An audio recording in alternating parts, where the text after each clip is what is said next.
Thank you in advance for listening to this session. What I'll be covering in this session is how do we work in Unix or Linux environments, how basically the interface looks like. Here is a quick agenda for my today's session. My agenda will cover a quick steps in logging into Unix or Linux environment, which was of course we looked at in our previous session. And once we log in, what kind of an place we log into basically. If you look at in a Windows, once I log into Windows, I basically logged into a desktop, right? Now where will be exactly placed once I log in into Unix or Linux box, which is quickly followed by basic command syntax, uname command, man command, few user related commands and various miscellaneous commands. Before I get into the basic command syntax like I mentioned in this slide, let me go ahead and open my VMware workstation and resume my virtual machine.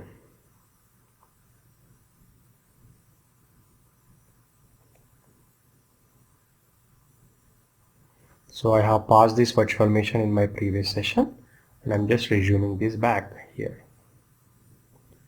Now it's still coming up.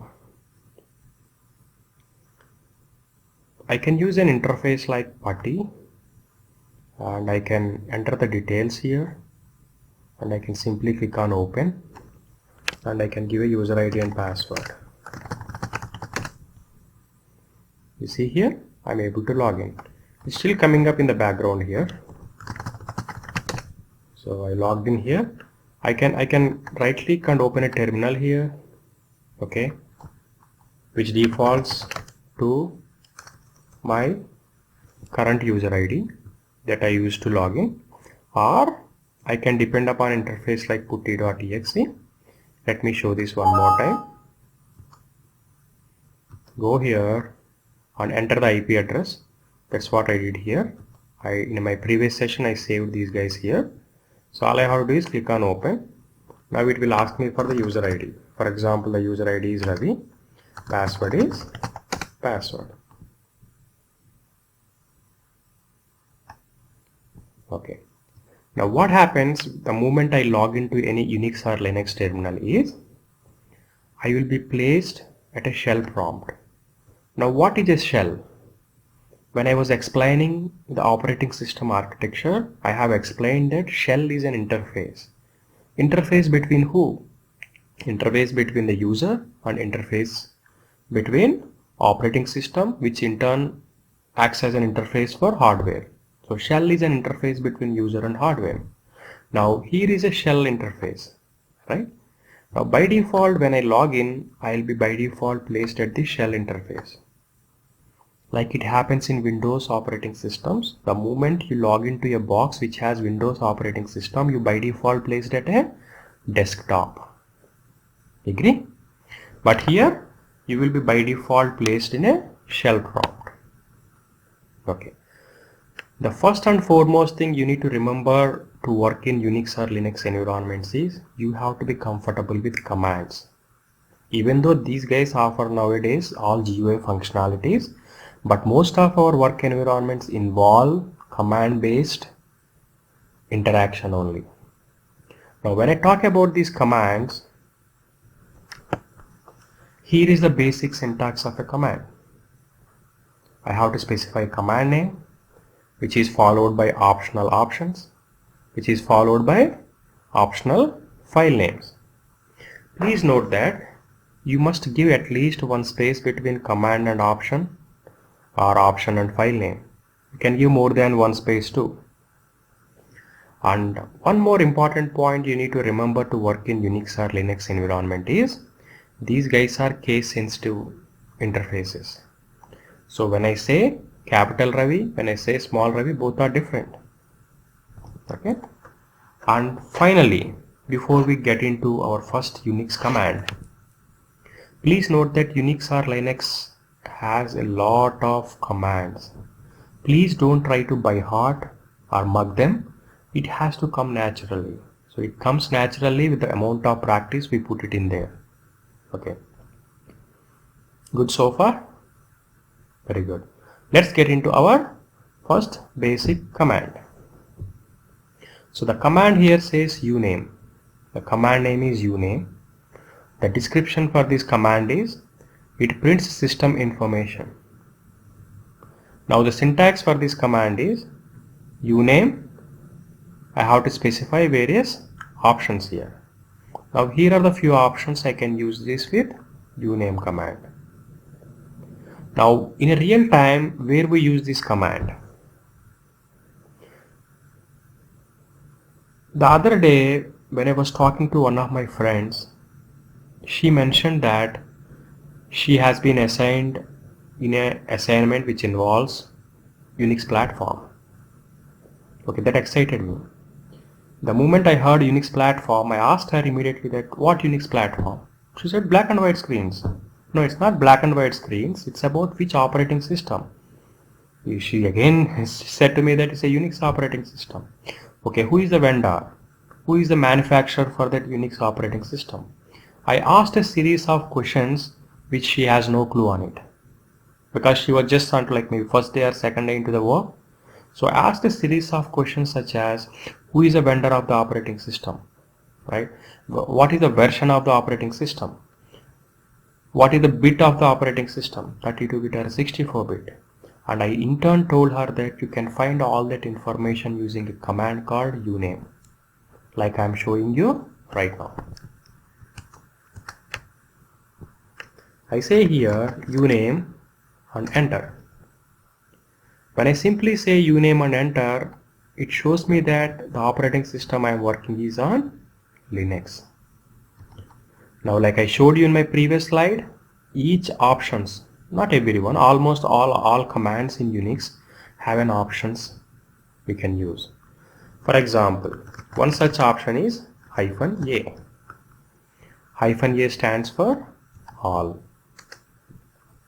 When I type uname my -a, if I press up arrow and enter again, it gives me a bunch of options here, bunch of output, sorry. Operating system, the host name, right, the kernel versions, the bit of the operating system, what kind of a Linux I am working on, you know, when it was installed, and all that information, right?